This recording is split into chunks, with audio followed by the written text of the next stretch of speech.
for today's video guys, samahan niya ako na pasukin namin itong aming port side wintang ng aming barko kung saan daw merong butas. Kasi ngayon nakabiyahe kami papuntang Pigmao, Hasaan, Cagayan kung saan i-repair itong aming barko. Kaya guys, tara na, samahan niyo ako sa ilalim. Ayan na nga guys, nandito na tayo sa ilalim ng aming wintang na port side ng aming barko. Makikita nyo dito, may tubig na dito guys. Kasi nga, dito daw dumadaan yung tubig sa may butas. Kaya, puntahan natin yun guys, kung saan talaga yung may butas. Kasi hindi ko pa nakita. Tara, puntahan na natin. Siyempre, dadaan tayo dito sa tubig. At tatahakin natin yung pinakailalim. Nasa pangalawa na tayo ng division. Ito na guys, papunta pa tayo at hahanapin natin kung saan talaga yung butas. Sa ngayon, nasa pangalawa na tayo ng division. Pupunta natin guys. Medyo nahirapan nga ako kasi nakayuko. Ito guys, may nakita na tayong mga guys, antik. Pero di ko pa nakita kung saan ba talaga guys. Tara, punta pa tayo sa nasa pang tatlo na tayo division. Di ko pa nakita guys kung saan talaga. So ngayon, nandito na tayo sa pang-apat na division.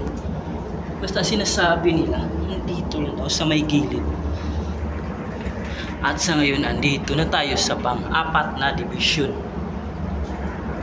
Medyo malayo na tayo naabutan guys. Wala pa akong nakitang butas. Kung saan ba talaga yung butas.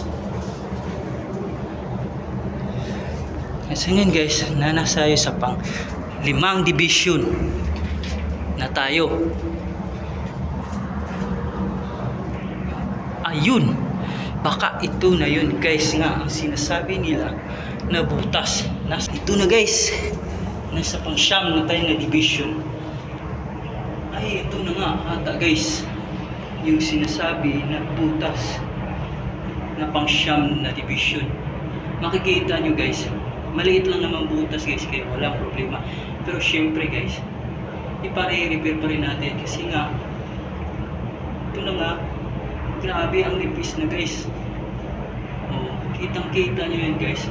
Pag ilalapit ko, makikita na sa labas guys. Siyempre, dito tayo sa loob dadaan, hindi sa labas kasi mas safe dito sa loob. Kasi kung doon sa labas tayo, dagat na yun. Kaya ngayon guys, nakikita na natin yung dito guys.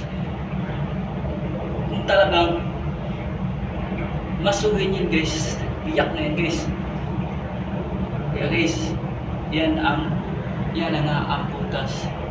Ito yung bintang, yung pinakadulo namin doon. Malayo pa guys, pero nasa pang 9 lang yung butas. Kaya guys, lalabas na tayo kasi nga nakabiyahe kami. Tara na guys, labas na tayo. 1, 2, 3, 4, 5, 6,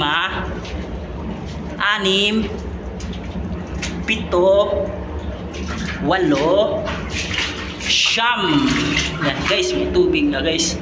Ito na guys, aakit na tayo sa taas para makaakit. Tara guys. Sa ngayon guys, nakalabas na tayo dito guys. Medyo ang init, grabe sa ilalim guys. Tayo guys, init. Init guys, tara.